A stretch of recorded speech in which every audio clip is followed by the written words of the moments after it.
No. Yeah. What is this? We're not going to be or just black them out. Yeah, just black them out. All right, guys. Like the black, it's like blur the phones Right. I've got it all under control. No worries, guys. But I just appreciate you guys being such great listeners. Always, not just when the videotape's here, because this happens every day. When we come together for reading workshop, you guys are always ready and actively participating and listening and doing a great job. So we have been talking about using schema and how we have to use our schema as we're reading, because there are times in our books that we're reading that the author gives us a message, but we have to kind of figure it out on our own. And we talked a little bit when we were asking questions about Edward Tulane.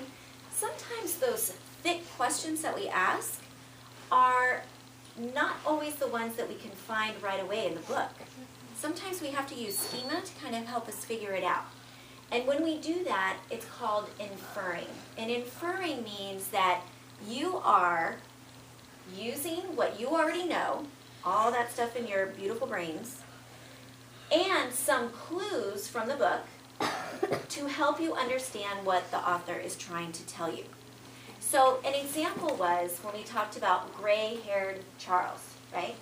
Our schema told us that someone with gray hair is probably an older person.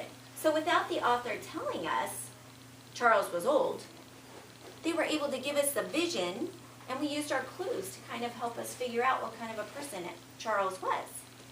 So going back to what inferring really is using your schema and clues from the text to help you figure out what the deeper meaning is in the story, okay? And that helps us understand why a character has certain feelings, right? Remember in Edward Tulane when in the beginning he really didn't have a lot of those feelings. And then all of a sudden the author, Kate DiCamillo, she started mentioning things about how now he started to get this weird feeling in his chest. And then later she described it as a weird feeling like he was feeling hollow and empty. So we could infer that Edward was beginning to change because he was different from the beginning of the story. So that might also help us figure out why a character behaves a certain way. We can also figure out where and when a story takes place. If I talk to you about a character, but I didn't tell you where they were, I might give you clues like, the sun was shining, she laid on the green grass and listened to the children laugh on the swings. Where would you infer that this person might be? Park. Delaney? At the park. Maybe at the park, because our schema tells us that grass, swings, kids laughing, that could be a park.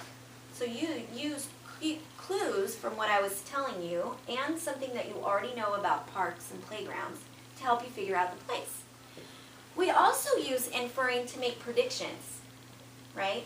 Remember the part in the book where Edward was in the diner and everything went black? Yeah. Well, our clue was that the man swung Edward and then it went black. Our schema told us, wait a minute, if he was swinging him and then it went black, we knew he probably cracked his head on the counter, correct? So inferring really helps you do a lot of things, and the beauty of inferring is that you do it and you don't even know you're doing it. It's kind of crazy. So here's how I want you to practice inferring today. I'm going to give you and your partner a little piece of a story that you may or may not have read before. You're going to read that part of the story, and your job with your partner is to infer using clues from the text and any kind of schema you know about the type of character or the type of place that this might be giving you clues about, okay? So you and your partner, when I give you your example, you're going to head back to your desk, place in the room. You'll need 2 pencils because you both need to add your ideas. Make sure you put both partners' names across the top. And then I'd like you to read a little bit in the paragraph and write down what you're inferring. I want you to use these clues and what you know to guess what this paragraph is telling you. Okay? Questions? Yes? To finish writing it or to see what it's telling you? Great question. No, I don't want you to finish writing the story. I want you to infer what is not explicitly here. So when I was working with Delaney and I said, where do you think this girl is if she's laying on the grass and it's sunny and she's listening to people playing? I didn't tell her this girl was at the park. She inferred that from my clues and her own schema. So I just want you to write down what you're inferring with your partner. Okay? Yes, Morgan? Wait, your number.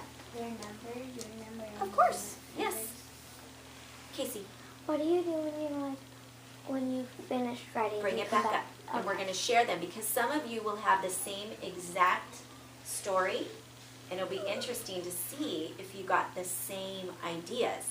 So Sarah and whoever her partner is, they'll read part of the same story that maybe Esmeralda reads with her partner, but they might infer two totally different things. We'll have to see. That's going to be fun to bring them back. So when you're done, just bring them back to the rug. Okay? All right. Who are my dismissal people? Marcus? Who else? Well, dismissal attendance. Dismissal attendance. Yeah. Oh, no. Is it you, Casey? Okay, come on up. Call on partners. Call on partners that you see sitting and ready to go, and give them a story. Some of them have a little bit of stuff across the paper. Just give them one. Okay? Head back, and then as soon as you write down what you're inferring, bring it back. Give them a paper.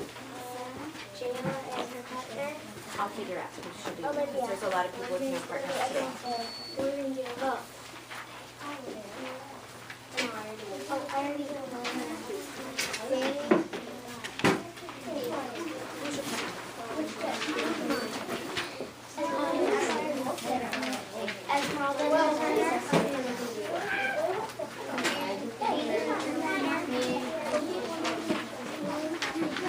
Get a pencil. I found it. Share. Oh, now I see which wasn't. Let's go over here.